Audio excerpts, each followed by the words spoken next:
Daniel Hartley. Daniel Hartley. That's me. The first in my family to become a dentist. I had it all planned out. A happy family with me being the provider, a good father, and a loving husband. A picture-perfect life. Or so I thought. We're so proud of you, Danny. You're going to do great things, son. I'm so happy for you, honey. Thanks, Mom, Dad, Linda. I couldn't have done it without you. As the day turned into night, the celebrations continued. Little did I know, amidst the revelry and congratulations, a single conversation would echo through my life for years to come. Remember, Daniel, the pursuit of success can often lead you away from what truly matters. I'll keep that in mind, Dr. Reynolds, but right now it's all about setting up a good life, right? Dr. Reynolds, with his years of wisdom, seemed to see through the depths of my ambitions. His words, a subtle warning, lingered in my mind, a prelude to the tumultuous journey that lay ahead. The morning after the graduation, our kitchen was filled with the same warmth and love as always. Linda, my wife, her unwavering smile was my reminder of the simple, fulfilling life we had built. So, Dr. Hartley, excited about starting your GPR program? Absolutely, it's the next big step, and I feel like we're stepping into it together. As I prepared to embark on my postgraduate training in a general practice residency program, I felt ready to face any challenge with Linda by my side. Oh, I'm so sorry. I didn't see you there. No worries, my fault, really. I'm Daniel Hartley, new dentist here. Emily Anderson, nurse. Nice to meet you. As our hands briefly touched, I couldn't help but notice her warm smile and the way her eyes sparkled. Emily Anderson, the name seemed to linger in my thoughts. Little did I know, our paths were destined to cross again. As I dived deeper into my internship, Emily became a surprising constant in my daily life.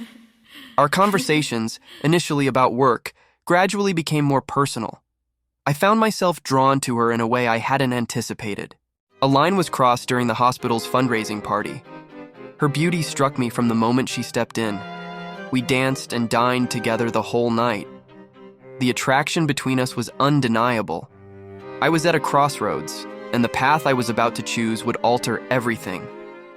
In the chaos of the hospital, moments with Emily felt like an oasis. The more we talked, the more I craved these stolen slices of peace, even though I knew they were laced with danger. Daniel, I was thinking, there's an art gallery opening this weekend. It's not really a hospital event, but I thought you might be interested. Art gallery, huh? Sure, it sounds interesting. We had gotten close these past few months.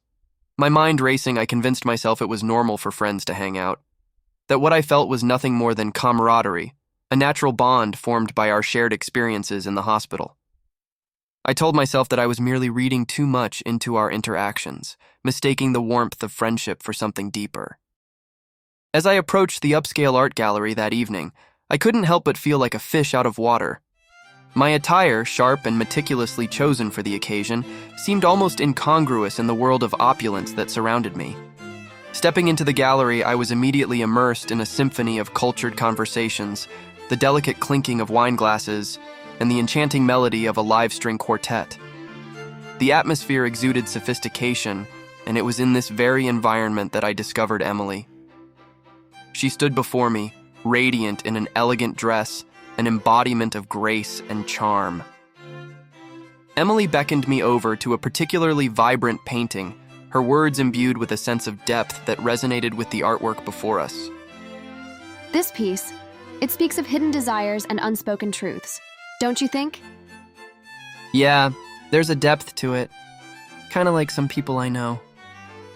In that moment, surrounded by the beauty of the gallery and the enigmatic allure of Emily, I couldn't help but be drawn to Emily. Her beauty and wit, fun and elegance pulled me in. We explored the place and stopped at a secluded balcony. We didn't speak. It was a moment we didn't want to break. There, away from the eyes of the world, we were just two people, drawn together by something we couldn't quite understand or resist. Emily's voice, barely above a whisper, broke the serene silence that enveloped us. Daniel, there's something about you. It's like you've awakened something in me. I feel it too, Emily. It's like we're on the edge of something. I've never felt this way before, Daniel. It's like you see through to my soul. Emily, what we have, it's undeniable, but we're both walking a tightrope here. Under the starlit sky, our words became the bridge between our hearts. It was more than an admission of feelings. It was the unveiling of a truth we had both been dancing around. I could not resist myself. I kissed her. That kiss was a defining moment. It was the point of no return. In that embrace, we crossed a line that blurred the boundaries of right and wrong. It was a moment of pure, reckless abandon. On the drive back, guilt gnawed at me, and I couldn't shake the image of Linda, the woman I loved and owed so much to. Linda was good in every way, and our life together had been a source of joy and fulfillment. But Emily and I had clicked in a way that was undeniable. She had listened to me, enticed by what I had to say about my work, and she had understood me in a way that felt both gratifying and dangerous. We had engaged in deep, meaningful conversations, and she had talked back to me with a passion that mirrored my own. I regret what I had allowed to happen. My feelings with Emily was real, but it had crossed a line that should never have been crossed. I don't know what to do and how to face Linda. That morning, everything felt different. The weight of the kiss, the realization of what I'd done, it was like a tight knot in my chest. Linda stirred beside me. Morning, Danny. You're up early? Yeah, just a lot on my mind with the internship. I couldn't face Linda, couldn't look into her eyes. The guilt gnawed at me and I ran away. I made the excuse to skip breakfast and head to work early. I could not focus on work. The hardest part was seeing Emily. The guilt and inner conflict I felt made it difficult to face her.